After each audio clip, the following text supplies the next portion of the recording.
A green thumb and some water aren't the only two things you need to have in a beautiful garden.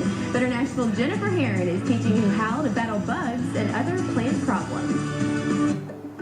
Roses seem like they're the hardest thing to grow because the inevitable black spot. It's like a villain, right? Black spot. How can you keep that stuff away, Leanne? Well, I do not believe in spraying too much, which kind of goes against the grain of some of my fellow rosarians.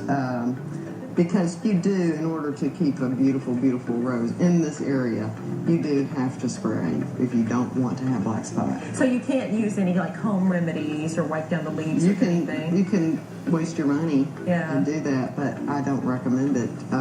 It just is a short-term fix. If you already have an active case of black spot, you have to buy Mancozeb or Manzate.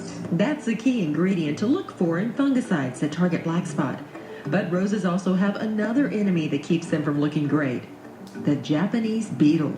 I don't use insecticides at all because I have too many creatures out here. If I get an infestation of Japanese beetles on my roses, I cut all the blooms in and bring them inside.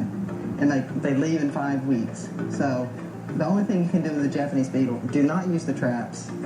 Do not smash them because you're releasing their pheromones and more will come. Ooh. What you can do is to go out with soapy water and drop them into the pail of soapy water. Pick them off and drop them in, or allow them to do their thing. Yeah, because both of them will destroy your rose bush. Basically, they'll have no leaves left, right? That's right. Yeah, they get a little testy about things, but I highly recommend letting them be because they're only here for a 5-week period.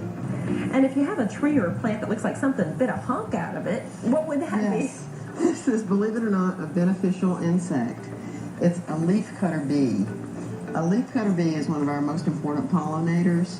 So when you see this damage on a tree, especially if this is from a redbud tree, don't spray the tree because they're using this, they're taking bites out, if you will, to line their nests with the leaf material.